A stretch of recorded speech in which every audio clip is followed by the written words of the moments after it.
বিয়ে না করার কারণ জানালেন মার্জুক রাসেল। একাধারে তিনি একজন গীতিকবি বা অভিনেতা। সাহস না থাকলে তোর বাড়িতে আইসা তোর বোনরে নিয়ে উড়াল দিতে চাই। নিজের মতো করে থাকতে বেশ পছন্দ করেন। নিজের রাজ্যেই তিনি যেন একজন রাজা। নিজের মতো বলেন, নিজের মতো লেখেন, যা অন্য সবার থেকে সম্পূর্ণ আলাদা। বলছি মার্জুক রাসেলের কথা। তোমার জলে ভিজবো বলে শুকনো হয়ে থাকি। গীতিকবি এবং অভিনেতার ব্যক্তিগত জীবনও প্রভাবিত করে তরুণদের। সেই সঙ্গে তাকে নিয়ে অসংখ্য কৌতূহল ভক্তদের। এর মধ্যে অন্যতম তার চিরকুমার থাকার কারণ।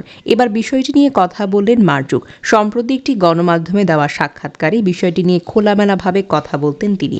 শুনেছি জেরিন নামের এক তরুণীর সঙ্গে আপনার প্রেম ছিল, এরপর তিনি বিয়ে করে সংসারী হলো নাকি আপনি হননি? এই প্রেমটা কি আপনাকে সংসার বিভাগী করেছে? আপনি কি সাংসারিক হতে ইচ্ছে করে না? সংবাদ মাধ্যমের এমন প্রশ্নের জবাবে বরাবরের মতোই স্বভাবসুলভ ভঙ্গিতে মার্জুক বলেন, আসলে ওইটা একতরফা ছিল, মানে আমার তরফে, ওয়ান সাইডেড আর কি। কিশোরবেলার প্রকৃতি আমাকে দিয়ে এই পাগলামিটা করিয়ে দিয়েছিল। দাম্পত্য জীবন আর সাংসারিক জীবন তো এক নয় বলুন।